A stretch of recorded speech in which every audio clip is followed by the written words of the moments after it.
La feuille. Et c'est vrai que c'est pas tellement un rapport avec la paracha Foukat, mais c'est plus un rapport, on va dire, avec la.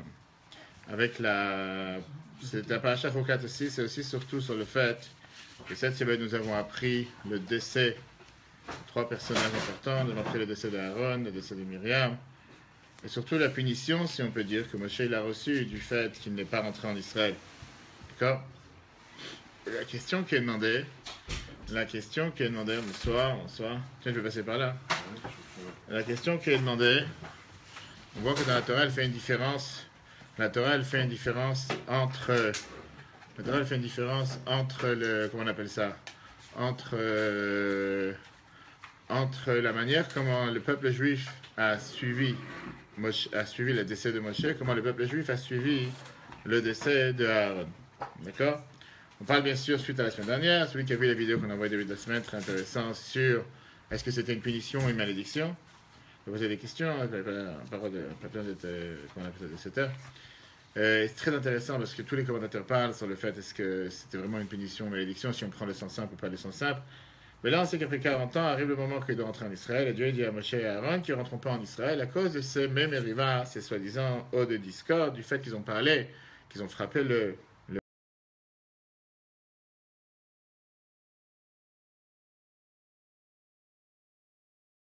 quoi à la place de parler, oui. Dieu dit à Aaron, maintenant tu rejoindras ton peuple, et il lui dit comment il va mourir, parce que Rashi nous dit que c'était une mitat neshika, c'était une mort douce, en deux mots, que Dieu l'a embrassé, etc. On va pas dans ces détails. Mais là, la Torah nous dit quelque chose d'intéressant, que le peuple juif est venu et a commencé à s'endeuiller sur la mort de Aaron, et on va voir qu'il y a une énorme différence entre, c'est toi qui es fatigué, la différence entre la manière comment ils se sont endeuillés sur la mort d'Aaron, qui était apparemment beaucoup plus forte que la manière comment ils se sont endeuillés sur la mort de Moshe. Et la question qui nous est demandée, est-ce que le peuple juif aimait beaucoup plus Aaron que Moshe, numéro un? Est-ce qu'il y avait quelque chose de pas juste dans la manière comment Moshe s'est comporté? Et essentiellement, quel enseignement on peut prendre dans la vie de tous les jours pour chacun d'entre nous, puisque nous sommes encore une fois le lendemain de quelques jours après la Hula du Rabbi Lubavitch, du Rabbi. Est-ce qu'on veut comprendre, c'est en règle générale dans la vie de tous les jours, est-ce qu'on doit toujours dire la vérité ou est-ce qu'on a le droit de mentir? Et si on a le droit de mentir, quand est-ce qu'on a le droit de mentir? Et c'est très intéressant comme débat parce que, pas forcément que c'est ou l'un ou l'autre, mais il y a des fois qu'il y a une situation qui se pose et que si tu vas dire la vérité, forcément, tu pourras faire du mal à quelqu'un en disant la vérité. La Torah n'a pas parce qu'on n'a pas le droit de mentir. La question, elle est, est-ce que tu as le devoir de dire toute la vérité? Et peut-être en ne disant pas toute la vérité, ce qui peut parfois être considéré comme un mensonge, en réalité, tu veux protéger une personne. Tu n'as pas maintenant de mentir par rapport à un mariage ou par rapport à une affaire, ou dire à quelqu'un, oui, je te propose cette affaire ou cette voiture, et tu ne lui dis pas toute la vérité, qu'après la personne va se rendre compte qu'il a fait une mauvaise affaire, c'est pas de ça qu'on parle. Voyons ici deux textes avant de commencer, qui est entre un homme et sa femme, et en règle générale dans la vie de tous les jours. Ce que la halakha nous dit. La Mishnah te dit clairement, soyez parmi les élèves de Aaron, que Aaron était quelqu'un qui faisait la paix entre un homme et sa femme. Qu'est-ce que le Shulchan Aruch te dit? Qu'on sait très bien qu'il y a plusieurs milliers de peuples juifs qui s'appelaient comme Aaron, parce que si jamais il n'y aurait pas eu Aaron, ils n'auraient pas été là sur terre. Pourquoi? Parce que les hommes et les femmes se mettaient ensemble, ils avaient des enfants, et ils nommaient leurs enfants sur le nom d'Aaron. Qu'est-ce qui faisait de spécial à Aaron? Par exemple, quand on a dit à Aaron que quand quelqu'un il a dit à sa femme, j'ai pas envie que j'ai pas envie que tu aies profit de moi, jusqu'à ce que tu vas cracher dans l'œil du grand prêtre. En deux mots, c'était soi-disant pour dire j'ai plus envie d'avoir affaire avec toi. Aaron, il est parti voir cette femme, il a dit j'ai très mal à l'œil. Le docteur, il a dit que pour être guéri, il faut que tu craches dans l'œil. Aaron, c'est un grand prêtre. Et comme ça, elle crachait. Et de cette manière-là, il allait voir la femme quand elle lui dit que si tu n'as pas goûté à mon plat, il goûtait les plats, bref. La Torah vient lui dire que c'est la seule manière pourquoi Dieu lui a permis d'effacer son nom de toute la Torah, d'effacer son nom de la Torah pour faire la paix entre un homme et sa femme. On voit de là que Aaron, il avait une certaine manière de pouvoir faire certaines choses, qui était, encore une fois, de dire un mensonge, parce que c'est pas vrai qu'il avait un problème dans l'œil, qu'il fallait cracher dans l'œil, quoi que ce soit, pour pouvoir faire la paix entre Marie et sa femme. De l'autre côté, on sait qu'en règle générale, la Torah l'interdit de mentir. Mais elle te permet justement de pouvoir des fois dire un mensonge pour faire la paix entre l'un et l'autre. Et c'est la fameuse phrase qu'on te dit qu'un homme il aura de mentir pour la paix, pour le shalom. Ça ne veut pas dire, on sait avec comment Yaakov il a dit à Yosef, comment Yaakov il a dit à Yosef de les jurer, avec Shmuel et Shaoul, il y a beaucoup d'autres exemples, Abraham et Sarah qui était stérile, pas stérile. Encore une fois, donc le débat ici il est intéressant. Le débat il est, quand est-ce que je peux le faire? est-ce que je dois le faire? Et surtout, ce qu'on va voir, c'était quelle est la manière comment Moshe il a investi, comment il a travaillé toute sa vie, et quelle est la manière comment Aaron il a travaillé toute sa vie. Et la question qui se pose, est-ce que je dois adopter le mode Moïse ou je dois adopter le mode Aaron? On a ici un Moïse, on n'a pas d'Aaron ici. Ce qui veut dire, et c'est très très dur comme débat, parce que c'est un débat qui te dit, tu as des gens qui sont tout le temps dans la réalité de te dire, tu peux t'asseoir hein, si tu veux, je te fais 2 places, une place, il y a plusieurs. Tu as des gens qui sont toujours dans le vrai. Il y avait une fois, malheureusement, en Israël, quelqu'un qui a été tué, un des membres de la Knesset qui s'appelait Gandhi, le Chavam Zavi, et l'étiquette qu'il avait fait lors de son élection, c'était l'homme qui te dit ce que tout le monde pense. Celui qui te dit ce que... Et malheureusement, il a fini avec une balle dans la tête. Dans son hôtel à Yerushalayim, par des terroristes palestiniens qui sont venus dans sa chambre, devant sa chambre, et l'ont fusillé. Bref, parce qu'il était vraiment pour tous les territoires, etc. Donc, est-ce qu'il y a vraiment une mitzvah de tout dire? Ou est-ce qu'il y a certaines choses que non, tu n'es pas obligé de dire? Parce que tu veux le bien de l'autre. Encore une fois, et c'est ça la nuance. On ne voit pas ici qu'il faut mentir. On n'a pas le droit de mentir. On n'a pas le droit de mentir, on n'a pas le droit de dire un mensonge. Prenons le premier paragraphe de la paracha. Et là, on va voir tout de suite la différence qu'il y a entre Aaron et Moshe. Le premier paragraphe de la paracha, la Torah nous raconte la disparition de Moïse et celle d'Aaron. Dans la paracha Chukat cette semaine, la Torah te dit ici une phrase intéressante dans Yeru Kol Haeda que tout le peuple a vu. Tigava Aaron, que Aaron, il est décédé, cessé de vivre. Vaïfkot Aaron, Shloshim Yom, le peuple juif a pleuré pour la mort d'Aaron 30 jours. Et regardons ici la phrase que la Torah nous dit, Kol Bet Israël, tout le peuple juif. Si on voit plus loin, on va voir plus tard quand la Torah nous parle de la mort de Moshe dans la paracha Bracha, Bracha. Là, la paracha, elle fait une différence. Elle ne te dit pas qu'ils ont pleuré tout le peuple juif. La Torah, elle te dit, Vaïfkou, Bnei Israël, les enfants d'Israël tout court, pleurent pour Moïse dans les plaines de Moab 30 jours. On voit tout de suite la différence. Quand on parle de Aaron, on te dit tout le peuple juif, sans différence. Quand on parle de Moshe, on ne te dit pas tout le peuple juif. Et la question qui est apparemment, si la Torah n'a pas employé ce terme, ça veut dire que la Torah, elle tient clairement que pas tout le monde a pleuré pour Moshe. Il y avait une certaine personne qui oui, certaines personnes non. Viens les faire chier les commentateurs qu'on va tout de suite voir. Et il te pose cette question, parce que c'est une question flagrante, tout le monde remarque cette question. Et il te dit qu'en général, il y a 2 réponses. Il y a ce qu'on appelle les Paner Razor, que lui, il te dit la chose suivante. Quand il est mort pour Aaron, tout Israël, hommes et femmes, pleurent. Pourquoi? Par honneur et respect pour Moïse qui pleurait alors. Cependant, au départ de Moïse, aucune personnalité aussi influente que Moïse ne pleurait. Il te dit, c'est très simple. Quand Aaron, il est mort, qui c'est qui est resté là debout? C'était son frère Moshe. Le fait que son frère Moshe était là debout, tout le monde a vu la tristesse que Moïse il avait. Ça fait en sorte que tout le monde est devenu tellement triste et tout le monde a commencé à pleurer. C'est logique. Mais quand Moïse il est mort, il n'y a plus personne qui devait être triste aussi fort. Il n'y a pas une personnalité aussi importante que Moïse. Donc ils n'ont pas vu quelqu'un de si triste que ça. Et donc c'est pour ça qu'ils n'ont pas pleuré aussi fort. Ils n'ont pas été en deuil aussi fort que comme ils étaient en deuil au moment de Aaron. Très bien. Ça c'est une explication. Mais le Rabbi te dit apparemment c'est un peu bizarre parce que ça te montre au contraire qu'il n'y a personne qui est du calibre, il n'y a personne qui est d'une telle importance que Moshe, à tel point que quand Moshe est mort, personne ne peut le remplacer. Et c'est pour ça que tu ne trouves pas quelqu'un qui est aussi touché de sa mort que comme lui, il a été touché quand Aaron est mort. Donc apparemment, ça pourrait plus montrer la grandeur de Moshe que moi que Moshe. Et c'est pour ça que Rashi, notre commentateur du Chumash, il vient et te donne une autre explication. Et Rashi, il te dit que non. Rashi vient et te dit par rapport au décès d'Aaron, il te dit Kol Bat Israël, qu'est-ce que ça veut dire? Il te dit Anashim Vanashim, les hommes et les femmes, car Aaron, qui était épris de paix, rétablissait la concorde entre les rivaux et l'amour entre mari et femme. Alors que quand Rashi te parle de Moshe, il te dit seulement les fils d'Israël et les hommes, tandis que pour Aaron, le texte indique toute la maison d'Israël, hommes et femmes. Qu'est-ce qu'on voit de là? Que Rashi te fait ici une distinction réelle, qu'il y a une énorme différence entre la manière comment la Torah nous parle du décès d'Aaron et la Torah te parle du décès de Moshe. Que pour Moshe, que les hommes se sont endeuillés, alors que pour Aaron, il n'y avait pas seulement des hommes, il y avait des hommes et des femmes. Qu'est-ce qu'on voit quand on parle d'une chose pareille? On est en train de te dire qu'en réalité, qui est supérieur? Aaron. C'est en train d'accentuer ici le fait qu'Aaron était mieux la fête. Le fait est que pour Aaron, les deux sont décédés, alors que quand tu parles de Moshe, les deux se sont mis en deuil, ils ont pleuré. Alors que quand tu parles de Moshe, seulement les hommes. Maintenant, la question est la suivante. Pourquoi supérieur? Parce qu'encore une fois, quand tu vois... Il avait un rôle différent. Donc... On va tout de suite voir. Non, mais tu vois, dans la manière comment les gens ont réagi. C'est-à-dire, quand les gens ils ont perdu quelqu'un de proche, de très proche, ils sont beaucoup plus touchés. Et quand on va dire que c'est quelqu'un qui est un peu moins proche, ils sont un peu moins touchés. Là, la Torah te dit, pas ça ici. Quand elle te parle d'Aaron, elle te dit clairement, c'était les garçons, les hommes et les femmes, c'est une discussion. quand on arrive à Moshe, là, tu fais la distinction en disant que pour Moshe, il y avait seulement les hommes. C'est que quand tu parles de la mort de Moshe, qu'apparemment tu aurais dû à ce moment-là parler de quelque chose d'avantageux par rapport à Moshe, la Torah te dit non. La Torah te dit par rapport à Moshe, c'était pas la mort de Moshe, c'était pas tellement important par rapport à Moshe. Là-bas, on s'est rendu compte que quand Aaron est décédé, le deuil était beaucoup plus grand. Très bien. La question qui est demandée, comment est-ce possible que quand la Torah vient te parler du décès de Moshe, et elle te dit toutes les qualités que Moshe il avait, elle te fait ici une allusion que néanmoins il n'était pas si grand que ça. Et la preuve est que pour Aaron, tout le monde était en deuil, alors que pour Moshe, pas tout le monde était en deuil. Si la Torah vient nous faire savoir une chose pareille, on sait très bien que la Torah en général fait attention de ne pas dire du mal de qui que ce soit et surtout pas dire du mal de Moshe.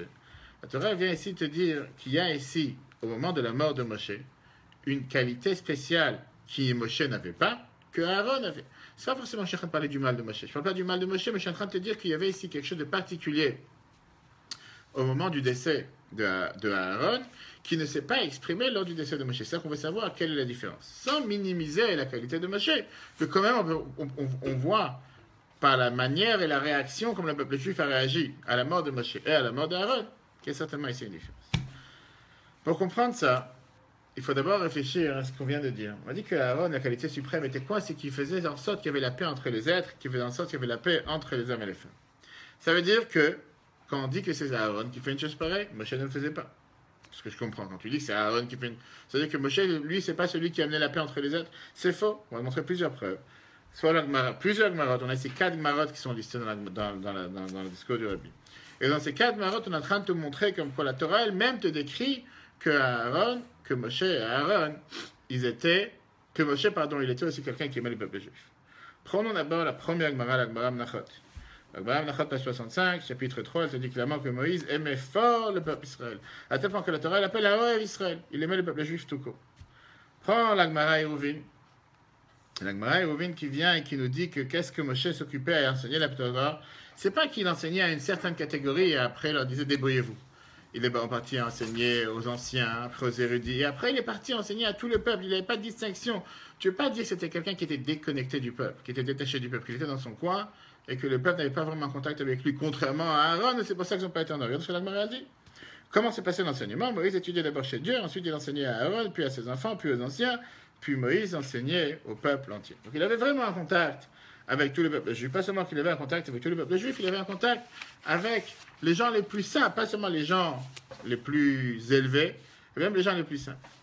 La Torah continue en te disant que pas seulement qu'il est parti enseigner les lois, quoi faire, comment faire, que tu peux dire c'est du direct, sans forcément réfléchir, mais même tout le débat à la chikia qui vient avant le fait même qu'il faudrait commencer à savoir qu'est-ce qu'il faut faire et quoi faire, ça aussi il enseignait à tout le monde. La partie à la de la Torah fut donnée à tout Israël, mais le développement de la Torah ne fut donné qu'à Moïse et à sa descendance. Il n'y avait pas ici un devoir d'aller enseigner tout ce qu'on appelle en hébreu le pilpoul, qui veut dire tout le débat pour arriver à la halakha.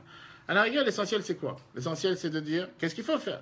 Moshe, il était tellement généreux et tellement de bon cœur et tellement il aimait le peuple juif, c'est qu'il ne s'est pas suffi en disant qu'est-ce qu'il faut faire.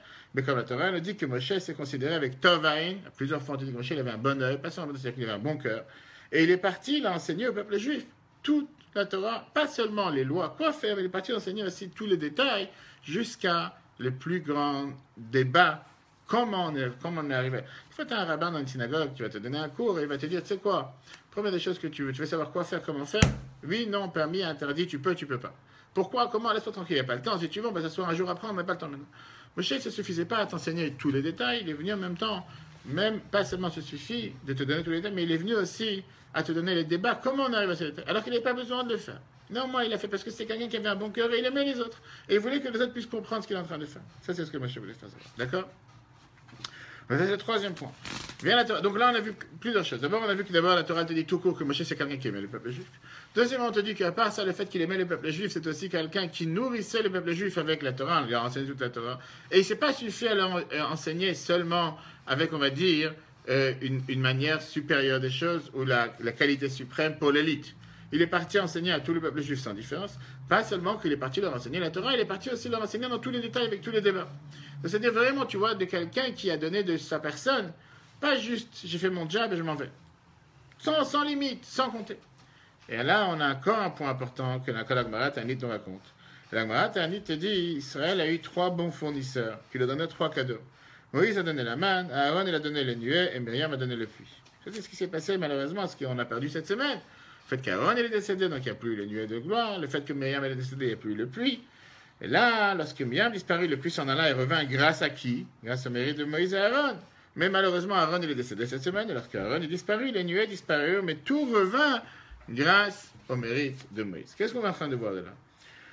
On est en train de voir que c'est pas juste quelqu'un qui était là pour faire plaisir, c'est pas juste qu'il avait un poste de maître du peuple juif, ou il avait un poste de tzaddik, ou de celui qui enseignait la Torah au top de la loi, après il était en vacances, on n'en a pas entendu parler. Il y a des fois des présidents qui sont des fois hyper actifs, et tu les entends tous les jours, dans tous les caméras, dans toutes les vidéos, et des fois les gens critiquent, on l'entend trop. C'est pas son job. Tu as des présidents, pour pas nommer ceux qui sont aujourd'hui à moitié déjà avec un pied de l'autre côté, comme on dit, que les entends jamais parler. Ils sont là dans les cérémonies, ils sont là dans les monuments, mais dans la vie de tous les jours, tu sais même pas qu'ils existent. Et après, quoi que tu fasses, quelqu'un va dire, là, il est trop présent, là, il est trop absent. Moshe, pas seulement qu'il était ni absent et ni trop présent, il était tout le temps présent.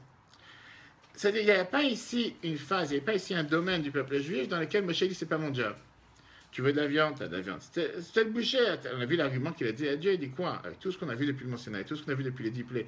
La seule chose où ça s'arrête, c'est du fait de voir, il nous manque de la viande, il nous manque des sushis, il nous manque du riz, il nous manque du poisson.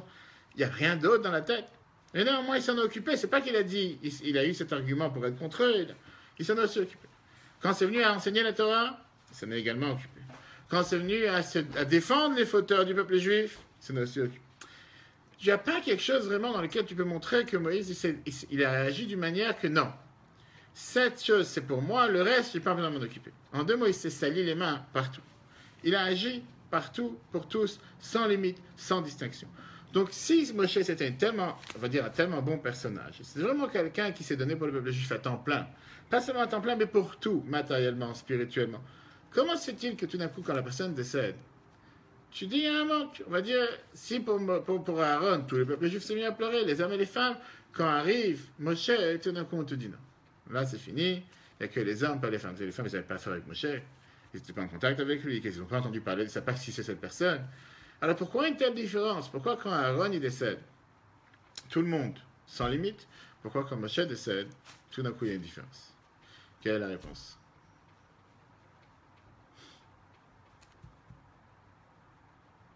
Qu'est-ce qui vient à l'idée? Qui était plus grand, Moshe ou Aaron? C'est celui qui est resté, c'est pour ça que c'est. C'est celui qui est resté. Par rapport à qui? Entre les deux. Entre les deux, je parle. Mais non, vis-à-vis de qui? Vis-à-vis du peuple ou vis-vis d'Hachem? Pour Hachem, c'est évident. Par rapport à nous. Encore une fois, par rapport à nous. Avec Aaron, c'est Aaron. Quand tu Ce que je pensais, c'est que les hommes, en fait, Aaron, c'était le lien entre les hommes et les femmes, enfin, tout le peuple. Alors que Moshe, c'était le lien entre Hachem et les hommes. Si tu veux, mais quand je dis, si tu mets les deux sur la balance, on va dire comme ça, avec qui le peuple juif avait plus de contact? Avec Aaron. Pourquoi? Moshe. Avec Aaron. Dis-moi, vas-y, dis-moi pourquoi. Mais il a mis les 70 sages, enfin, il a tout dispatché, lui, en haut de la pyramide. Donc Qui? forcément, les gens ils vont d'abord voir tout le monde avant d'avoir Moshe. Mais Moshe, c'est l'échelon le plus important. parlons plus clair. Dans la Torah, combien de fois on mentionne que Moshe a parlé au peuple juif et combien de fois on mentionne qu'Aaron a parlé au peuple juif? Combien de fois, quelle interaction tu as entre Moshe depuis le début des temps? L'Égypte, les 10 plaies, traversée de la mer Rouge, Mont Sinaï. Juste pour l'instant, tu n'entends pas parler d'Aaron. Tu entends parler d'Aaron quand Dieu te dit qu'il n'ira pas tout seul, qu'il ira avec ton frère, puisqu'il bégaye. Donc, à la rigueur, tu découvres qu'il y a ici aussi un frère, mais qui est presque non actif. Il est là, mais bon, il est de côté. C'est pas le personnage le plus important. C'est lui qui va parler à Pharaon, même si on sait très bien qu'il est parti avec son frère. Mais en réalité, il va sans c'est pas l'essentiel. On n'en fait pas un monde. C'est Moshe qui a été sauvé du Nil, c'est Moshe qui est chez Pharaon, c'est Moshe qui tue l'Égyptien quand il fait. Sans arrêt, la Torah raconte des histoires de Moshe. Tu veux pas en 2 mots, tu veux pas dire j'apprends la Torah et je suis pas au courant qu'il y a un Moshe. Par contre, tu peux clairement dire j'apprends la Torah. Je sais pas qu'il y a un Aaron. Tu as découvert, il a un frère, il a une sœur. Ça me dérange pas qu'il ait un frère et une sœur, mais tu ne peux pas dire qu'il est moins actif qu'eux. Alors effectivement, une fois qu'on a le temple, une fois qu'on a les sacrifices, une fois qu'on a le grand prêtre, une fois qu'on a Kippour, on commence à parler beaucoup d'Aaron. Mais disons que je suis un juif qui ne doit pas amener un sacrifice. Disons que je suis un juif qui n'a pas affaire avec le grand prêtre. Au nom de quoi j'irai avoir affaire avec Aaron? Je n'ai pas de problème avec ma femme, pour l'instant. Je n'ai pas de problème avec, je ne sais pas, qui que ce soit. Je n'ai pas amené un sacrifice. Je n'ai pas besoin d'Aaron. Par contre, Moshe, tu en as besoin. pour enseigner la Torah, pour te donner la main. Bref, pour tout ce qu'il a fait pour le peuple juif à chaque instant, qui faisait juste savoir la parole de Dieu, comme on vient de voir. Pas seulement qu'il faisait savoir la parole de Dieu, qu'il faisait savoir au peuple juif comment il faut faire, qu'est-ce qu'il faut faire chaque fois avec les nouvelles lois. En deux mots, dire que quelqu'un du peuple juif n'est pas au courant qu'il y a un Moshe, c'est de la bêtise. Dire que quelqu'un du peuple juif n'est pas au courant qu'il y a un Aaron, et surtout quand tu parles des femmes, tu vas me dire quoi, que toutes les femmes avaient des problèmes avec leur mari, pour ça ils étaient tous en contact avec Aaron et Moshe. Non. C'est comme si aujourd'hui, les gens, ils connaissent tous le nom du président, pour le bien ou pour le mal. Combien de gens sont capables de te dire les noms des ministres? Personne. La grande majorité connaissent un ou deux ministres qu'on en parle toute la journée. La majorité des personnes ne sait même pas ni comment ils ont l'air, ni c'est quoi leur nom, ni c'est quoi leur prénom. Peut-être que quand Moshe il est décédé, il y avait une peur qui s'est installée. Donc il n'y avait pas de place à la paix. Peur de quoi? Il est abandon, sans lui. Je veux dire quand il est décédé. Ouais. Et alors, justement, il s'est encore plus brisé. Non. Le personnage avec lequel on est les plus proches. Peur de quoi? L'anxiété, ça prend pas sur l'anxiété, enfin, la tristesse a été moindrée parce qu'ils avaient peur de se retrouver sans maître. Alors que quand il y avait Aaron, comme il y avait Moshe encore, ils ont pu avoir la peine totale sur Aaron, puisqu'ils savaient qu'il y avait Moshe derrière. Mais encore une fois, quand tu sais. Très bien, donc tu sais que. Alors justement, tu es en train de contredire. Non. Le fait qu'ils savent qu'ils ont Moshe derrière. Donc ils ont profité de la. Ils ont pu. Donc tu ne dois pas avoir une tellement grande peine. Parce que à la rigueur, tu as perdu quelque chose, mais tu es un remplaçant. Alors que quand Moshe il est parti, il n'y a plus de remplaçant.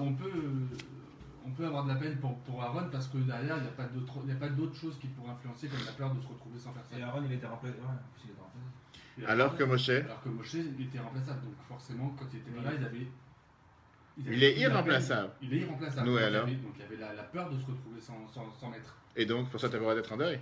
Tu as raison d'être en deuil, mais tu as le pas de la peur qui est pris en compte. Ok, si tu veux. Quelqu'un d'autre? Moïse? J'ai lu. T'as lu. Ok, Pardon. c'est bien, t'as triché. Alors la réponse, elle est très simple. La réponse, elle est... oui, la réponse, elle est...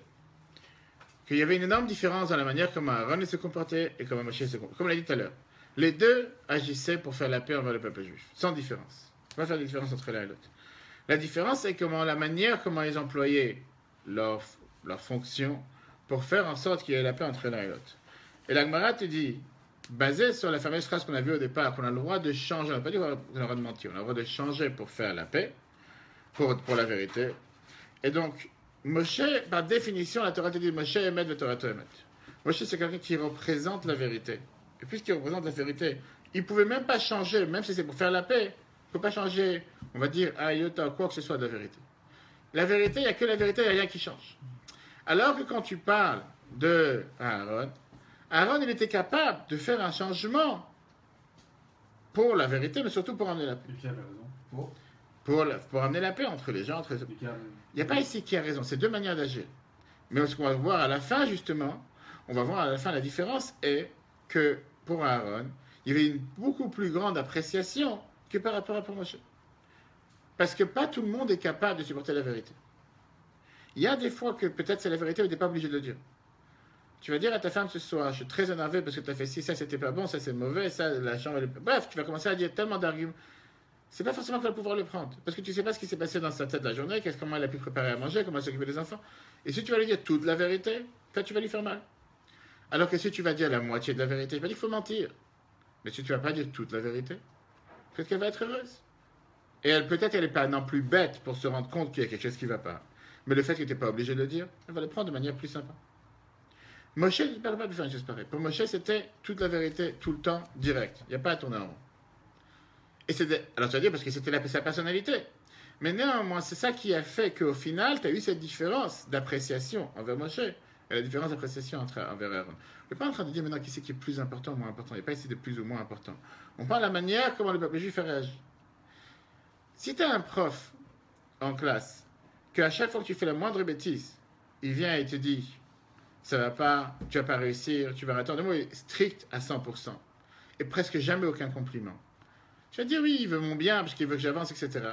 Mais si tu en as un autre qui te flatte tous les jours et qui te donne des honneurs tous les jours et que même quand tu ne mérites pas, il te dit c'est magnifique, je sais que tu peux faire la prochaine fois ça ira beaucoup mieux, etc. etc. Avec qui tu auras beaucoup plus d'affinité qu'avec l'autre. Ça ne veut pas dire qu'un est mieux que l'autre, les deux sont bien. Sauf que l'autre qui te dit aucun compliment et qui te dit exactement ce qu'il pense et qui te dit que là tu n'as pas écouté, là tu as rêvé, là tu n'étais pas là, ouais. Tu as dit, bon, il a raison, il veut mon bien, mais bon. Mais l'autre qui vient et te dit, vraiment, c'est bravo ce que tu as fait, c'est magnifique. Même si tu as eu un 10 sur 20, c'est pas grave, je comprends, tu étais fatigué. À chaque fois, il va essayer d'arrondir, on va dire, et de faire en sorte. Mais comme la propreté, elle est bien, donc je te rajoute 2 points. En 2 mots, il va être très sympa. Alors que c'est pas vrai, parce que tu n'as pas mérité ces 2 points. Tu n'as eu que 10, mais il va te rajouter 2 points parce qu'il dit, bon, parce que tu me fais plaisir, parce que tu es toujours à l'heure, parce que tu es toujours poli.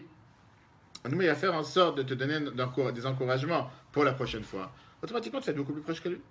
Même si ce n'est pas la vérité. Et pas forcément que c'est un mensonge. Regarde dans les textes. Ok. Viens, la voix de Rabbi Nathan te dit. Hein? C'était un peu, si tu veux. C'était un peu, ça ne me dérangeait pas de dire que c'était un peu chabad. On peut dire que c'était totalement chabad. Mais encore une fois, c'est ça que je dis. Parce que la nuance, elle est dangereuse. Parce que tu ne veux pas non plus faire croire à quelqu'un que quand il te dit, il va commencer à faire tchouva, il va commencer à faire une mitzvah, et lui dire, tout est bien, tout est caché, viens avec ton porc à la maison, viens avec ci, viens avec... Hey, je ferme les yeux, tout est... Oui, c'est ça la nuance. Parce que des fois, il y a des gens qui vont aller dans l'autre extrême. C'est-à-dire, au nom de vouloir amener la paix entre les uns et les autres, dire tous les mensonges. Là, la Torah ne te dit pas que tu as le droit de mentir. La Torah te dit que tu as le droit de changer. Et c'est énorme, cette nuance, c'est une nuance qui est énormément différente entre l'un et les autres. Avant de te dit, 2 hommes se disputaient. Aaron allait voir chacun en lui disant, mon fils, regarde ton ami. Il est très mal en point et se dit, comment pourrais-je regarder mon ami dans les yeux? J'ai honte d'être la cause de notre querelle. Ainsi, Aaron persistait jusqu'à ce que la jalousie quitte le cœur des deux. Alors, dès qu'ils le rencontraient dans la rue, ils s'embrassaient et s'enlaçaient. Viens la Gemara te dit, de là on apprend la raison. Pourquoi un homme il a le droit de changer pour la vérité? La Gemara va te dire, un homme a le droit de modifier la vérité pour établir la paix. Comme on l'a dit tout à l'heure, faire attention à la nuance, on ne parle pas ici de mentir, on parle ici de modifier. Très bien.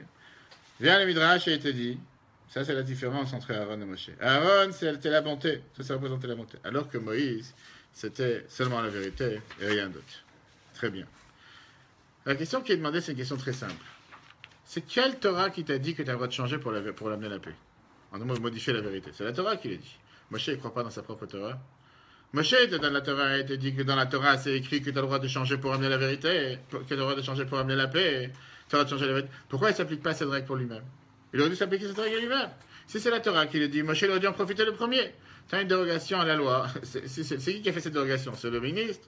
Il devrait l'appliquer à soi-même, pourquoi pas? C'est comme on te dit qu'il y a des fois des rabbinim qui vont te dire qu'ils ne vont pas donner une cacheroute sur un produit s'ils n'en mangent pas eux-mêmes.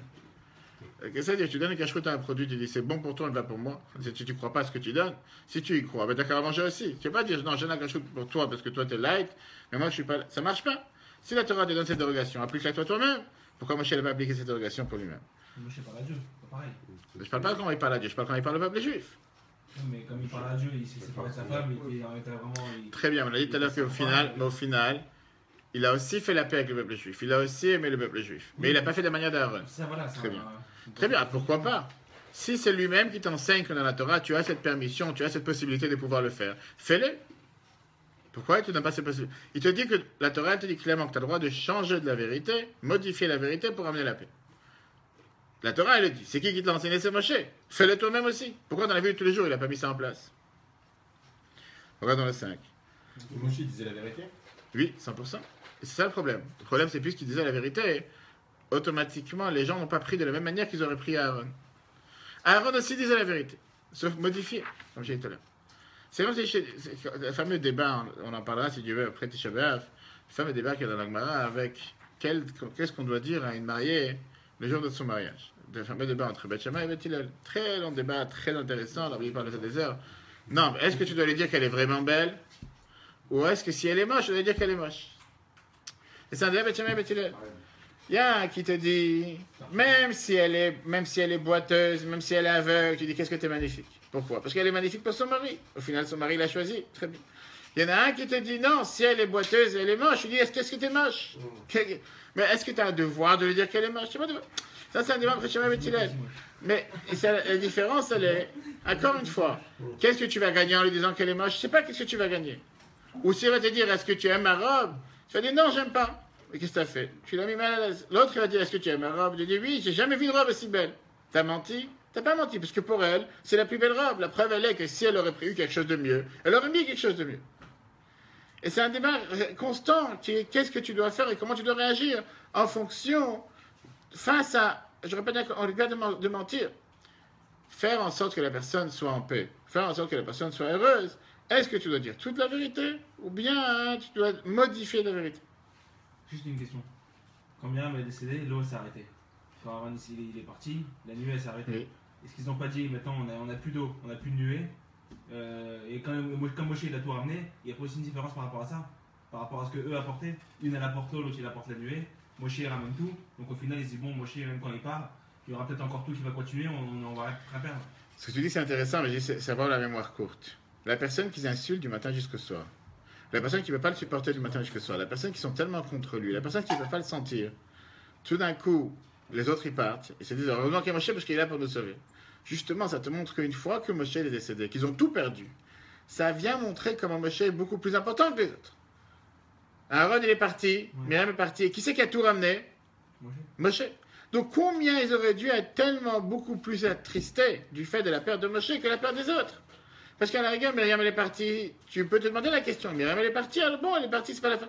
Là tu dis, Myriam elle est partie, et Moshe est réactif. Aaron il est parti, Moshe. C'est en deux mots, qui c'est le plus grand ici? Qui c'est qui a le plus de pouvoir et qui c'est qui agit le plus pour le peuple? C'est Moshe. Une fois qu'on l'a perdu, la perte aurait dû être ressentie 1000 fois plus qu'avant. Et néanmoins, ce n'était pas le cas. Tu ne veux pas dire par rapport à la peur. Je suis d'accord une fois. Déconnecter Moshe de la réalité, dire que Moshe n'avait pas affaire avec eux, c'est faux. Au contraire, c'était vraiment le père fidèle, c'est le berger fidèle, il s'est inquiété pour eux à chaque instant, il a fait tout ce qu'il fallait pour eux à chaque instant. Et néanmoins, on voit qu'à chaque fois qu'il y a quoi que ce soit à se plaindre, ils ne sont pas partis voir Aaron, à part le Vaudor. Ils sont partis voir Aaron, ils sont partis voir Moshe. À chaque fois en train de se plaindre. À tel point qu'il a perdu ne pas rentrer en Israël, c'est la paracha de cette semaine, à cause d'eux. Et néanmoins, il n'a même pas mérité que quand il est décédé, tout le monde se sont dit, tu sais quoi, bon débarras, finalement il est parti. Non, il n'y a pas de bon débarras, les gens ils ont tellement... Alors regardons ici la différence. Au final, cette conduite nécessite de voiler la vérité. Quand une fois Moshe savait très bien ce qu'il a enseigné dans sa Torah. Mais puisqu'il faut voiler la vérité, ce qui ne correspond pas à la mission de celui qui est caractérisé par l'attribut de vérité. De plus, dans la conduite que Moïse adopte, il ne peut pas s'abaisser à ceux pour lesquels la seule façon de rétablir la concorde entre eux, c'est en modifiant la vérité. Puisque c'est quelqu'un que par définition, il est que en contact avec la vérité, et il peut être que vrai, il ne peut pas s'abaisser à un niveau de pouvoir modifier. C'est pas son truc, c'est pas pour lui. Il n'a pas cette capacité. Encore une fois, on n'est pas en train de dire qu'il est mauvais, on n'est pas en train de dire qu'il est moins important, mais c'est dans sa manière d'agir, puisqu'il est totale vérité. Tu as des produits que tu peux les diluer dans un autre produit, tu vas toujours ressentir le produit. Tu vas mettre une goutte de concentré de citron dans un jus, etc. Mais tu as des fois certains produits qui doivent être totalement purs. S'ils ne sont pas purs, ça ne sert à rien. Tu n'as pas de la substance. Des fois, tu dis tu as une piqûre, un vaccin, quoi que ce soit, 5 mg, qu'est-ce que tu vas faire avec? Tu vas le mettre dans une bouteille, tu vas faire 1 litre, et tu en auras pour les prochains jours. La Torah dit que ça ne marche pas une chose pareille. Tu ne veux pas diluer. Aaron était capable de prendre n'importe quelle vérité et mettre des gants. Encore une fois, et c'est ça que je dis, c'est important, la Torah ne dit pas de mentir, tu dit de changer la vérité. Aaron était capable de faire cette différence. Moshe n'était pas capable. Moshe, c'est où du pur. Tu l'acceptes, tant mieux, tu l'acceptes pas, mais c'est pas grave. Alors tu vas me dire, il n'est pas obligé de dire, tu as raison. Mais comme j'ai dit tout à l'heure, la différence, elle est quoi?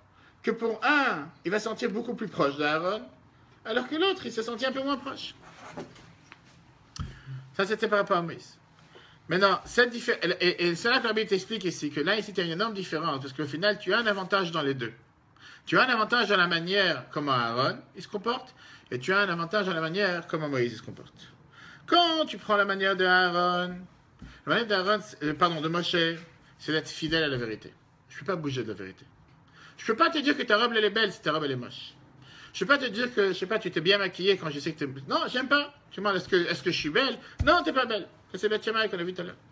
Quand tu parles à Aaron, il avait la manière de pouvoir arriver vers les gens les plus bas sur terre. Comme tu as dit tout à l'heure, Chabad, c'est la réalité. Et de les influencer de bas vers le haut.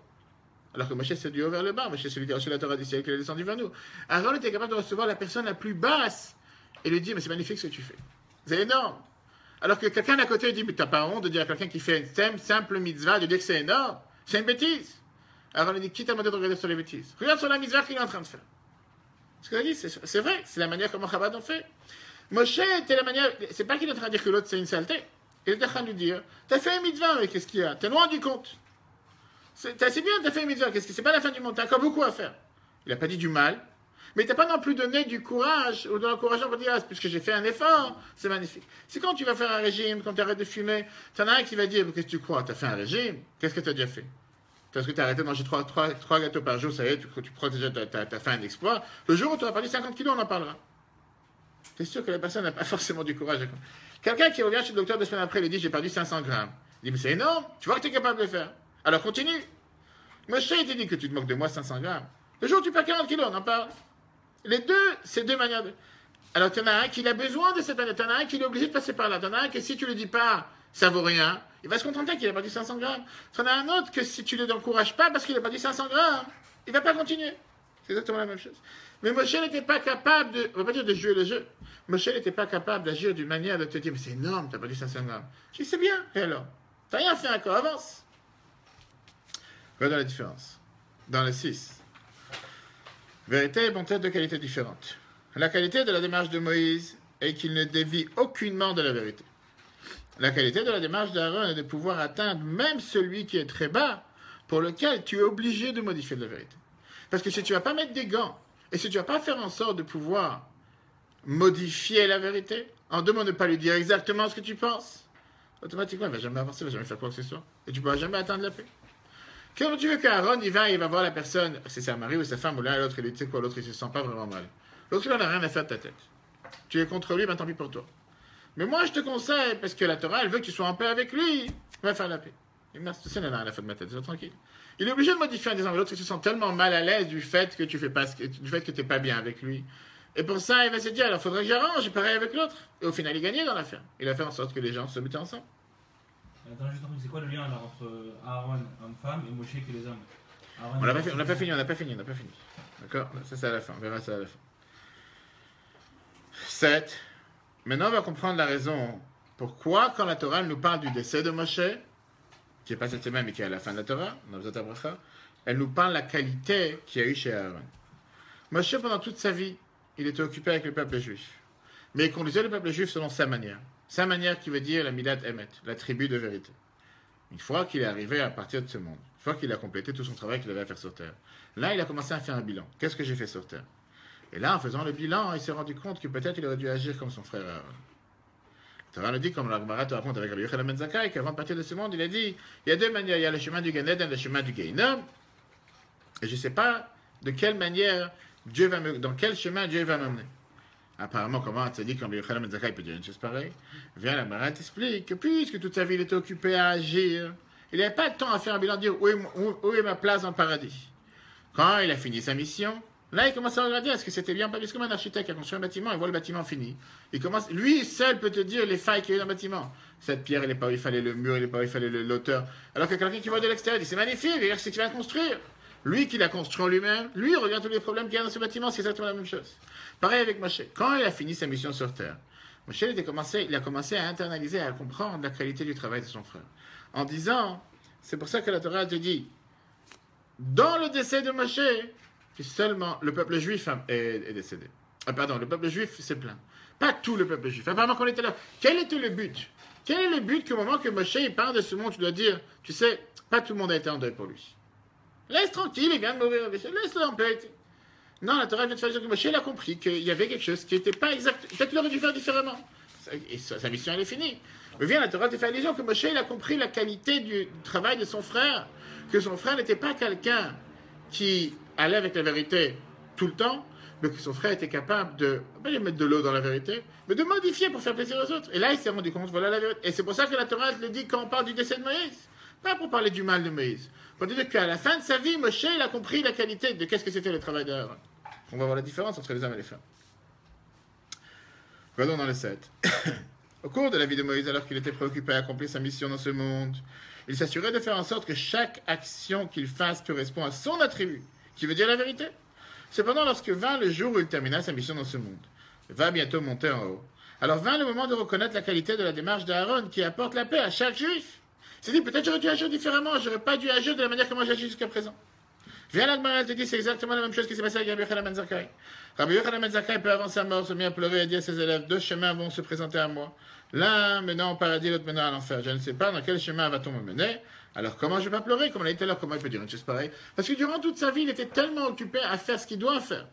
Et donc il ne s'est pas préoccupé à savoir, est-ce qu'il agit comme il faut, il peut agir de meilleure manière. À la fin de sa vie, il a fait un bilan. C'est comme j'étais là avec un architecte. Tout le temps que le bâtiment est en train de se construire, il ne commence pas à regarder les failles.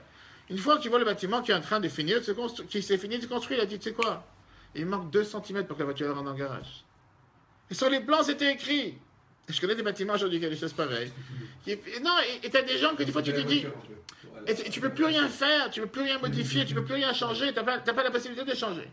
Et pourtant, pendant que le bâtiment il avait 1 étage, 2 étages, 3, c'est magnifique, c'est énorme, c'est beau, ça prend forme, après des mois de préparation, etc.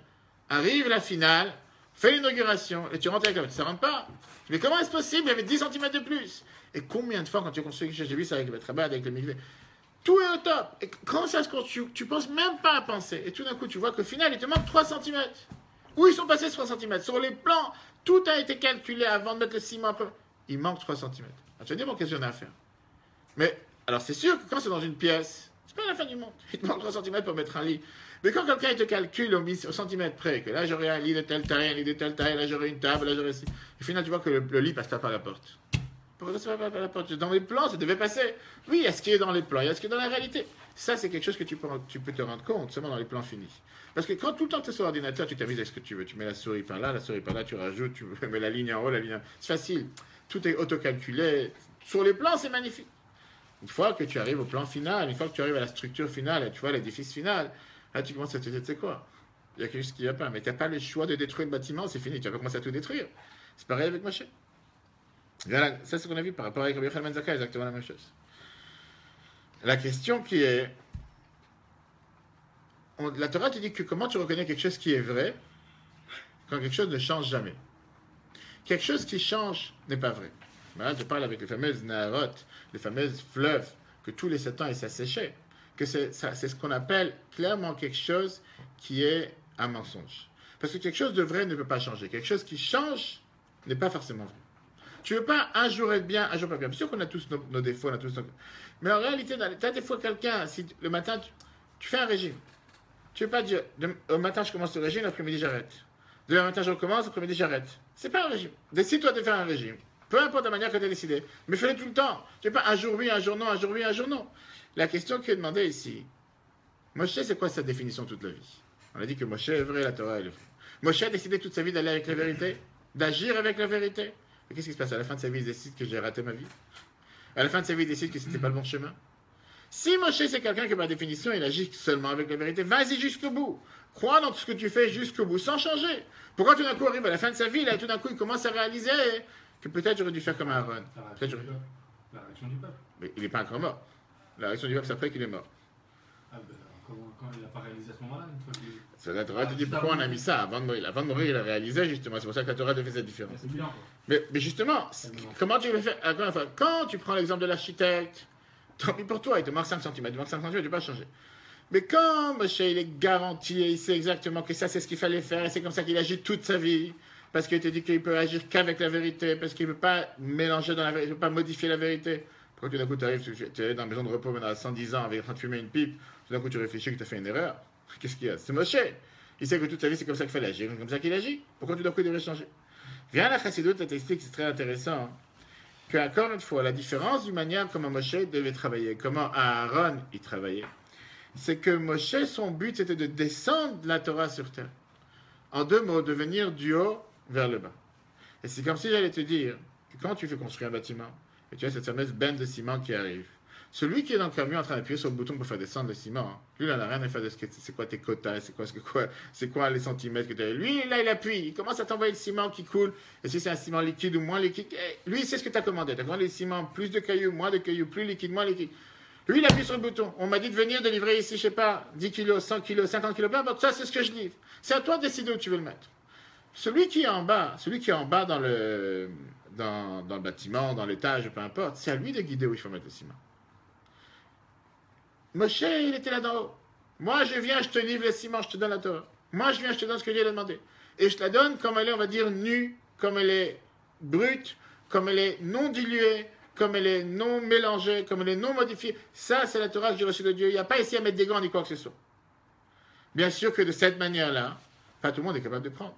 Si toi qui es en bas dans l'étage, tu n'as pas adapté le tuyau qu'il faut pour rentrer dans la gouttière ou pour rentrer dans le trou dans lequel il faut faire entrer ce ciment pour pouvoir faire une cuve ou quoi que ce soit, ça n'a pas rentré. Mais ça, c'est pas son affaire à lui. Moi, à un moment donné de venir aujourd'hui livrer 100 kg de ciment, je suis là, je te livre 100 kg de ciment.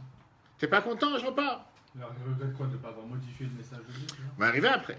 Là, d'abord, par la définition de différence de travail entre lui et Aaron. Aaron, c'était tout le contraire. Aaron, c'était celui qui est en bas.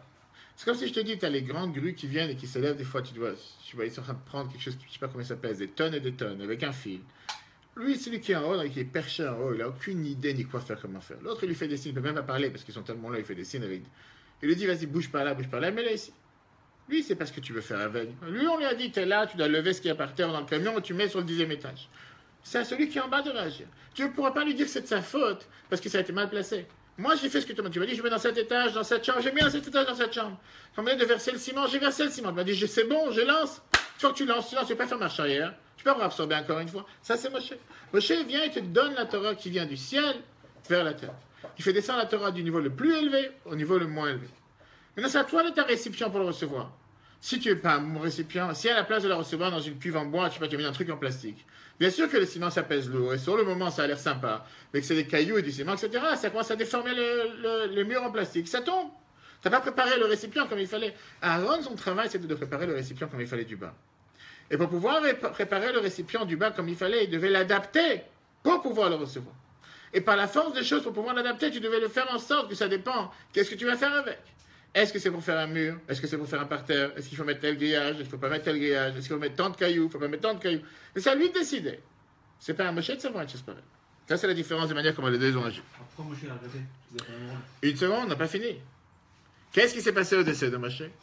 Viens, la Torah te dit que quand Moshe est décédé, avant de décéder, va y aller la Moshe, la Nevo, Moshe est monté vers le mont Nevo.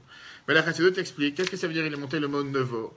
Nevo, c'était la montagne qui, en 2 mots, ça veut dire Nunbo. Qu'il est arrivé au 50e niveau, à la 50e porte, le niveau le plus élevé. C'est seulement au jour de son décès qu'il a réussi à s'élever, à monter, à recevoir aussi la qualité du travail d'Aaron.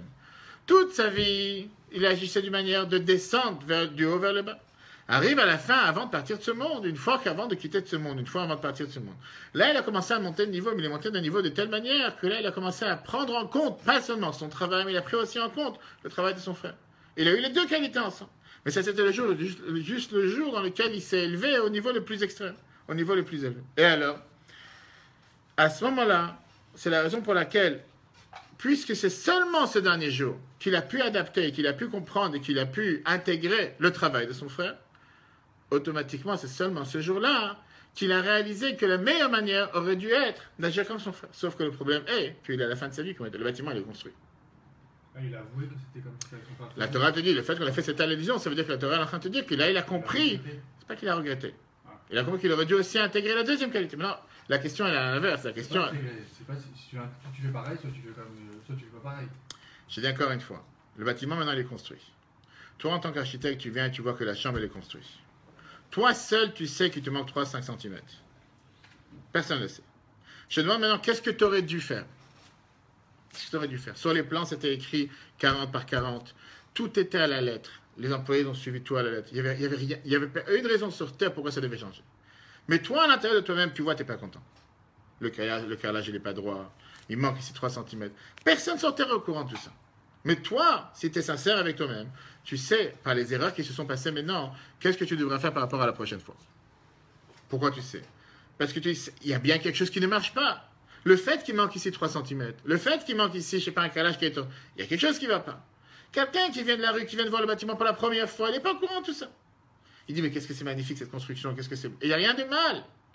Toi, tu sais ce que tu viens de voir pour la prochaine fois, sauf qu'ici, il n'y a pas de prochaine fois. C'est Moshe finit sa vie. Donc là, il comprend et il se dit, en agissant comme Aaron, qu'il avait une qualité que je n'ai pas, peut-être que le résultat n'aurait pas été le même. Et le résultat, il aurait été différent. On ne parle pas ici meilleur ou moins bien. On parle de la manière comme il fallait agir.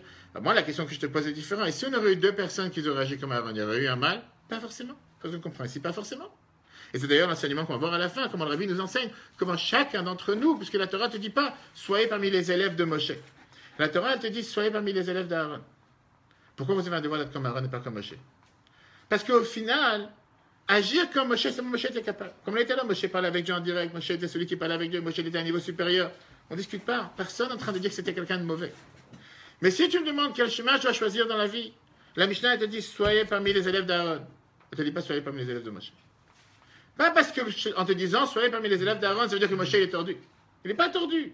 Mais si tu veux pouvoir réussir, si tu veux pouvoir approcher, qu'est-ce que le Mishnah continue après en disant? Parce que Aaron, il aimait le peuple juif et il les rapprochait à la Torah. Il n'a pas dit qu'il rapprochait la Torah aux Juifs. Il les élevait vers la Torah. Mais seulement de sa manière. Si tu vas essayer d'agir de la manière comme Moshe agissait, pas forcément tu vas pouvoir les réussir et les ramener. Donc quand j'ai les deux sur la balance, on ne discute pas, c'est Aaron. Sans changer en quoi que ce soit l'avantage de qu'est-ce que Moshe est. Comme une fois que je disais tout à l'heure, tout le monde connaît Moshe 1000 fois mieux qu'Aaron. Celui qui parle avec Dieu, s'est fait sortir d'Égypte, le diplôme, on ne discute pas. Mais au fin fond de chacun d'entre nous, si tu dis, qu'est-ce que je dois agir? J'ai pas de vie. J'ai pas deux moyens d'agir. C'est ou comme ça ou comme ça. Choisis le chemin d'Aaron. C'est le Mishnah te dit, on va voir dans le texte. Regardons d'abord ici à l'intérieur. La paracha te dit clairement que Moïse monta des plains de Moab vers le mont de Veau. Viens, le Sefer l'écouter que le Timar Tzedek qui vient étudier la chose suivante. Durant son vivant, Moïse atteint les 49 portes de la sagesse. Le jour de son départ, il méritait d'atteindre la 50e porte. Et là, on va voir la différence, pourquoi ça a dû être seulement le dernier jour. Moïse monta, ce qui caractérisait Moïse en général était la descente. C'est lui qui fit descendre la Torah, alors que la fonction d'Aaron était d'allumer et élever les bougies d'Amenora, spirituellement. Cela veut dire élever les âmes juives comparées à une bougie afin qu'elles remontent à leur source. Le jour de son départ, Moïse s'éleva de son propre niveau et il retrouva en lui la qualité d'Aaron. C'est quoi si s'éleva de son propre niveau? Qui? Moïse. C'est quoi Moïse s'éleva? Il a changé de la manière comment il agissait jusqu'à présent. Jusqu'à présent, il avait l'habitude d'agir d'une seule manière. Et tout d'un coup, que sa manière, c'était quoi? De faire descendre du haut en bas. Tout d'un coup, le dernier jour, il s'est réalisé que, tu sais quoi, il y a aussi la manière de faire élever les autres. C'est si je regarde de la manière comment moi, je suis en train d'agir, d'influencer, je vois pas forcément le récipient. Mais si je me mets à la place du récipient, mais si je me mets à la place de celui qui est en train de recevoir, là, je commence à me dire, tu sais quoi, peut-être qu'il y a une manière différente de faire les choses. Mais ça, il a compris le dernier jour de sa vie. C'est à ce moment-là qu'il a compris. Maintenant, comme on sait très bien comment la chassidoute est tellement puissante, avec tout ça, si tu apprends ça sans chassidoute, tu peux t'imaginer qu'on parle du mal de Moshe. Alors tu dis non, au contraire. On voit ici comment même le dernier jour de sa vie, Moïse est en train de te montrer quelle est la qualité de son frère. C'est pas qu'on est en train de parler du mal de Moïse. Le dernier jour de sa vie, Moïse te montre comment il ne faut pas se suffire à aimer le peuple juif comme moi j'ai aimé. Parce qu'on était là tous les marottes qu'on a ramenés comme quoi Moïse il aimait le peuple juif. Mais il faut vouloir aspirer à être avec une qualité suprême d'aimer l'autre comme Aaron il a fait. Qu'est-ce que ça veut dire comme Aaron il a fait? En modifiant parfois pour amener la paix entre l'un et l'autre. C'est que Moshe, il avait une tellement grande qualité, il était tellement de tellement haut niveau qu'il était capable, que même dans les jours de sa vie, de ne pas dire « suivez mon chemin ». Il était capable d'avoir ce qu'on a dit dans la Torah, d'ailleurs, qu'il était humble, et humble parmi tous les peuples juifs, parmi toutes les nations, parmi n'importe quel être qu'il y avait sur la terre. Et même le dernier jour de sa vie, il dit « regardez ce que j'ai construit ». Donc, tu sais quoi? Si vous avez quelque chose à faire, suivez mon frère. Ça, c'était la qualité de Moshe. Donc, le Rabbi te dit, c'est pas des déformes, à chaque fois, il est en train de te prendre quelque chose qui peut te paraître comme, je veux dire, penser qu'on parle du mal de Moshe. Non, on n'est pas en train de parler du mal de Moshe, on est en train de te dire qu'au contraire, la qualité suprême de Moshe, c'est que même dans les jours de sa vie qu'il aurait pu montrer ce qu'il a fait sur terre, il vient et te montre qu'est-ce que son frère il a fait. La Bible te termine, quel enseignement on apprend de ça? Regardons ici dans le dernier. D'abord en oral. Combien on doit avoir un tel amour envers chaque juif? Un amour de l'aimer, de le rapprocher à la Torah et Mitzvot. Même si pour ça, on a affaire avec un juif que pour lui, il faudrait changer de la vérité. Comme j'ai dit tout à l'heure, ça ne veut pas dire mentir. Ça ne veut pas dire de commencer à lui dire de faire de la Torah à moitié. Tu ne peux pas lui dire, fais Shabbat à ta manière. Tu ne peux pas le faire samedi, fais le dimanche. La censé c'est que tu fais Shabbat. Non, Shabbat c'est samedi. Tu ne peux pas faire tout Shabbat. Fais déjà par 1 heure. Tu n'es pas en train de mentir. Tu n'es pas en train de dire que Shabbat a que 1 heure. Shabbat elle a 24 heures. Mais tu ne veux pas faire 24 heures. Commence avec 1 heure. Ça ne peut pas mentir. Lui, tu as modifié. En 2 mois, au lieu de lui dire que tu as la totalité à faire, tu as 1 heure à faire d'abord. Tu veux pas mettre fini pendant toute la prière, mets-le au moins pendant 2 minutes. Et si avec une personne, Aaron, il jugeait qu'il fallait être strict avec lui pour qu'il soit meilleur. Ça n'aurait pas marché? Non. S'il juge qu'avec une personne, il faut être strict pour que lui soit plus meilleur derrière. Il le faisait aussi? Non, la Torah ne le dit pas. Peut-être qu'il le faisait, mais la Torah te dit que la seule manière comment il faisait... Est-ce qu'il s'adaptait à chaque juif ou c'est ce que la Torah te dit. C'est ce que la Torah te dit. C'est ce que la Torah te dit. Regarde le texte. C'est la raison, encore une fois, maintenant on revient pour qu'on l'a dit tout à l'heure, que quand il est décédé, tout le peuple juif a pleuré, hommes et femmes. Alors que quand c'était Moshe, c'était seulement que les hommes. Pas parce que les femmes n'avaient pas de définition envers lui. Pas parce que les femmes ne savaient pas qui était Moshe. Parce que la manière d'agir d'Aaron, on va dire, c'est une manière qui parlait plus. Et Moshe, il est devenu conscient de ça. Il était conscient de ça. Il était conscient de ça à la fin de sa vie. Une question. C'est ma question que je t'ai posée tout à l'heure. Aaron, il était avec tout le peuple, même ceux qui étaient le plus bas. Ce que tu as dit. Donc, hommes et femmes. Mais si l'homme, il fait partie aussi de ceux qui étaient bas, comment il peut à la fois pleurer pour Moshe, à la fois pour Aaron, alors que... Enfin, tu veux dire ou pas? Quand Moshe il donne une explication pour ceux qui sont hauts, il y a les hommes. Aaron il donne pour ceux qui sont bas, il y a les hommes et les femmes. Comment C'est pas mal l'explication. Moshe il enseignait la Torah à tout le monde sans différence, Ouais. sans diluer, sans adapter. Ça, c'est la vérité telle qu'elle. Donc les femmes elles ont un niveau bas, ça veut dire. Non. Pourquoi un niveau bas? Il enseignait à tout le peuple juif, on a dit. Oui, mais pour Aaron s'il enseigne pour un niveau bas, à la fois hommes et femmes. C'est pas qu'il enseigne, c'est qu'Aaron, il était capable de modifier par rapport à la paix qu'il avait. Parce qu'on a dit, c'est pas Aaron, il n'a pas enseigné la Torah au peuple juif, c'est Moshe qui a enseigné la Torah au peuple juif. Aaron n'était pas là pour enseigner. Du 6, même Oui. celui qui est très bas. C'est la manière comment Aaron, il agissait. Que c'est quelqu'un qui est très bas. Moshe, il allait de plus de haut, en enseignant la Torah, en rapprochant les êtres, avec seulement la vérité, toute la vérité, sans modifier de quoi que ce soit. Aaron était capable de faire en sorte que si jamais je dois modifier, je peux modifier. Pas modifier la Torah, parce que la même phrase dans la Mishnah te dit qu'Aaron, il élevait les gens vers la Torah, pas la Torah vers les gens. Mais modifier, ça veut dire de faire en sorte de les amener vers le haut, de les pousser vers le haut, comme il était là, avec les encouragements et les différences. C'est pas forcément qu'il ne parle pas ici seulement par rapport à enseigner la Torah, par rapport à sa conduite, comment parler envers chaque juif, par rapport à l'amour qu'il aimait envers chaque juif. Ce qui n'empêche pas de ce qu'on a dit tout à l'heure que Moshe aussi aimait le peuple juif. Moshe aussi il avait un amour envers chacun. Sauf que l'amour que Moshe il avait, c'était un amour non dilué. Et comme je dis, des fois tu peux dire que ta femme elle est moche, elle s'est mal habillée ce soir, pas parce que tu veux la critiquer, parce que tu l'aimes tellement, tu n'as pas envie que quelqu'un lui fasse une remarque. Non, mais j'ai compris ça. Juste ce que j'ai pas compris, c'est pourquoi il faut modifier uniquement pour les femmes. Si tous les hommes. Pour qui t'a dit qu'il devait modifier comme pour les femmes? Si Aaron il modifie pour les hommes et les femmes, alors que Moshe il n'y a que les hommes qui pleurent, c'est-à-dire que les hommes ils n'ont pas besoin de modifier. Non, encore, mais là, non, parce que toi tu prends pas dans le résultat. Le résultat, ce qui en découle du travail de chacun d'entre eux, c'est que pour Aaron c'était les hommes et les femmes, Moshe c'était que les hommes. Et personne, ce n'est écrit nulle part que Moshe va faire avec les hommes seulement et que Aaron va faire avec les hommes et les femmes. Les deux, ils avaient à faire avec tout le peuple juif. Bien sûr que c'est Moshe qui était l'essentiel, qui enseignait la Torah à tout le peuple juif. La différence, elle est dans la manière, dans l'approche, comment chacun il agissait. Moshe, il agissait d'une manière de haut en bas, qui veut dire, il prenait la Torah telle qu'elle est et il la transmettait. Qui était capable de recevoir pour chacun, mais pas forcément chacun était adapté à la recevoir de cette manière. Aaron, il prenait cette Torah et il l'adaptait en fonction de la personne qui avait envers lui. S'il y avait une personne qui était à un niveau. Pourquoi on fait une distinction entre les J'arrive pas à comprendre en fait cette distinction. La distinction, toi tu parles des résultats finaux, qu'est-ce qui s'est passé au décès de chacun. Mais on n'en tient pas maintenant au décès. Au tout début, on a dit les hommes, et après pour les hommes pour Moshe, et pour Aaron, les hommes et les femmes. Ça, c'est ce qui s'est passé à la fin, une fois qu'ils sont décédés. Voilà. D'accord. Mais Le de leur vivant et pas, les c'est femmes vont différent. pleurer pour Moshe. Alors encore, il faut peut-être que les femmes, ils ont eu pleuré pour Moshe. Qui dit que non. La Torah t'a enlevé un mot qui fait toute la différence. Et c'est ça qu'on a commencé au départ. Donc, quand on te parle des hommes, on te dit, quand on te parle d'Aaron, on te dit tout le peuple juif. Et quand je dis tout, c'est sans différence. Quand on parle de Moshe, on dit le peuple juif. Parce que je peux comprendre de là qu'il y avait une partie. Rashi vient et te dit la différence, que un c'était les hommes et les femmes, et l'autre c'était seulement les hommes. Très bien. Quelle est la question? Pourquoi pour l'un c'était les hommes et les femmes et pour l'autre? Voilà. On te dit parce que Par rapport à Moshe. ce qu'on vient de voir, là. Donc une seconde, qu'est-ce qu'on a dit par rapport à Aaron? Que Aaron était quelqu'un qui amenait la paix entre les hommes et les femmes. Comment il amenait la paix entre les hommes et les femmes? Qu'on lui dit les différences, etc., etc. Et c'est pour ça que les hommes et les femmes, ce sont, comme j'ai dit tout à l'heure, prenons Aaron même. Toutes les femmes de la génération avaient des problèmes avec leur C'est mari. l'image en fait, c'est pas la réalité. C'est ce que je suis en train de dire. Ah. Tu es en train de dire que quoi? Que toutes les femmes avaient des disputes avec leur mari. Et que Aaron il est parti résoudre les problèmes de tous les couples. Et c'est pour ça que tous les couples se sont mis à pleurer. C'était pas une chose pareille. Il y en a eu qui ont eu. On parle ici de la manière d'agir. Alors on t'a pris un exemple. Parce que c'est pas forcément les hommes et les femmes. Si tu as vu l'Agmara qu'on a ramené tout à l'heure, l'Agmara te dit clairement c'était aussi entre les hommes tout court. Entre deux personnes. Seulement encore une fois, on parle ici de manière beaucoup plus large. Comment la manière, quelle manière Aaron il agissait?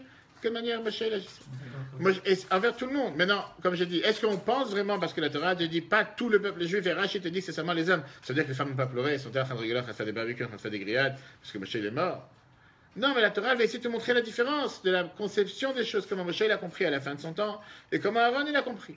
Et que même à le dernier jour de sa vie, Moshe réalise qu'Aaron il avait raison. Qu'il aurait dû. Et d'ailleurs, c'est pour ça que la Torah te dit soyez parmi les élèves d'Aaron. Regardons la dernière phrase.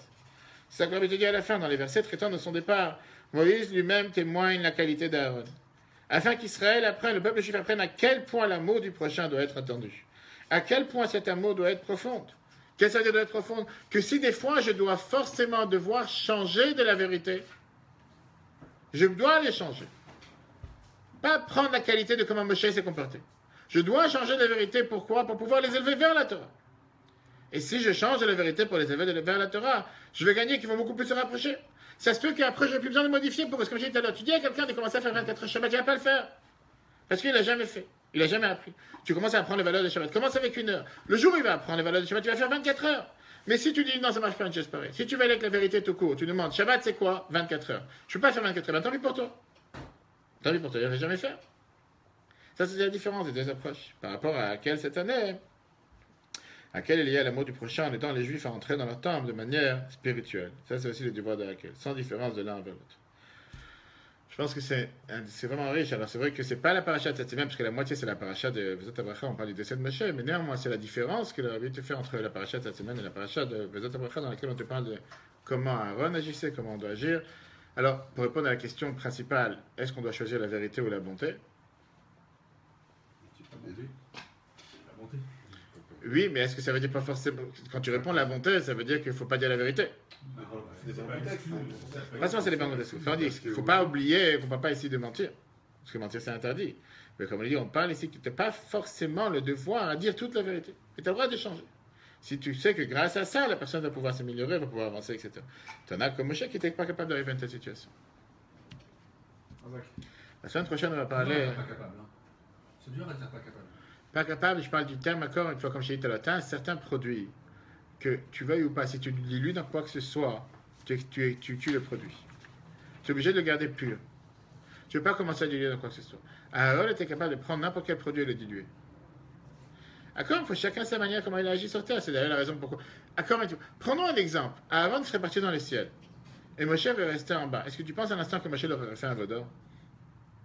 À tel point qu'on te dit qu'une des raisons pourquoi la Torah dit dans la paracha de cette semaine qu'Aaron il a été puni, c'est à cause de la faute du vaudor. Donc va me faire croire à quelqu'un, va vraiment faire croire à quelqu'un qu'Aaron il a fait un vaudor. Aaron il a fait un vaudor. Comment tu peux dire? Aujourd'hui tu dis très simple, aujourd'hui tu dis Aaron il a fait un vaudor, il a fait un vaudor pour ça il est puni. C'est facile à dire. Aaron vraiment il a rien d'autre à faire que de faire un vaudor, il est tellement bête. Mais il l'a fait. Il n'a pas fait. Il n'a pas fait. La Torah te dit qu'il a voulu. Alors justement, je te pose vraiment la question. Tu penses vraiment qu'Aaron il pensait un instant? Il a été menacé. Tu penses qu'Aaron il pense. Mais tu penses. Attends, qu'est-ce que c'est un magicien? Il voulait. C'est pas ça qu'il nous avait dit, il avait voulu gagner du temps par rapport au Ben Israël. Exact. Mais tu penses un instant qu'en mettant l'argent dans le feu, il pensait qu'il y a un veau qui allait sortir tout d'un coup? Non, mais c'est sûr que non. Alors, au nom de quoi aujourd'hui tu vas le punir et lui dire, tu sais quoi, puisque tu as fait un vaudor, c'est Aaron il a fait un vaudor. Mais justement, c'était toujours sa manière d'agir, de mettre, tu sais quoi, qu'est-ce qu'ils veulent aujourd'hui? Ils veulent faire la fête, ils veulent faire des grillades, ils veulent faire quelque chose, ils veulent avoir passé du temps.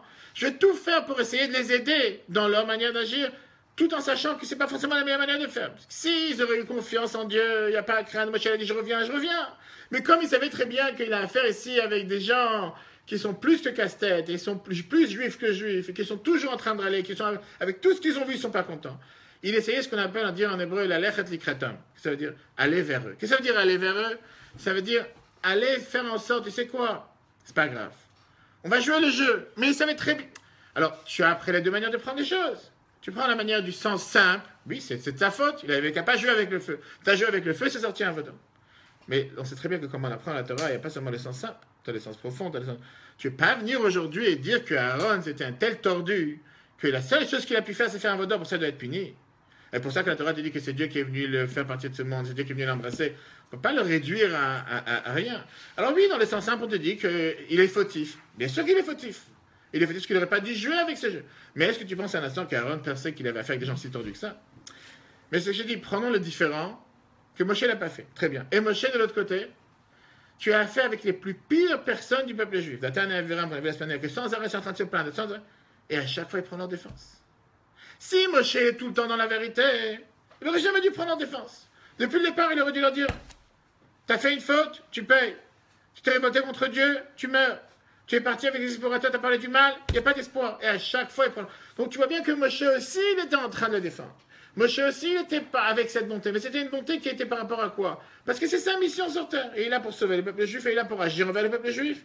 Et automatiquement, peu importe ce qu'ils font, il doit tout faire pour les faire sortir de n'importe quel trou. Ah, c'est à cause de ça, il doit payer lui-même. Ben, il a payé. Malheureusement, il n'est pas rentré en Israël. Avec ça, on vient te dire que c'était un complot, comme on l'a vu dans la vidéo de début de la semaine, que c'était soi-disant un complot, que c'était parce qu'il s'est énervé, que c'était à cause de... Mais vient le Midrash te dit que, j'ai oublié quelle explication tu dis dans la paracha de cette semaine, qu'il n'y a pas de raison logique, c'est pas normal que quelqu'un comme Moshe l'ait puni à cause de ça. On est bien obligé de dire que c'est ce que Dieu voulait sur terre. Il y avait une raison spirituelle que Moshe ne devait pas rentrer en Israël. Tu ne peux pas simplement réduire Moshe au fait qu'il a tapé sur un rocher. Va toi taper sur un rocher, fais-moi sortir de l'eau. De faire. Alors encore une fois, tu prends le sens simple, oui, le verset te dit Yann, parce que vous n'avez pas sanctifié mon nom. Très bien. Mais ça y est, on ne peut pas. C'est Moshe qui l'a dit que c'est à cause du rocher qu'il a été puni. Dans la partie Teshuvah, on te dit une chose pareille. Alors tu peux dire parce qu'il a. Mais la réalité des faits, c'est bien beaucoup plus profond que ça. Tu ne peux pas réduire toute l'existence et tout ce que Moshe a fait pour le peuple juif parce qu'il a tapé sur un rocher. Vérité et bonté. Voilà, monsieur. Dieu vous bénisse. À très très bientôt.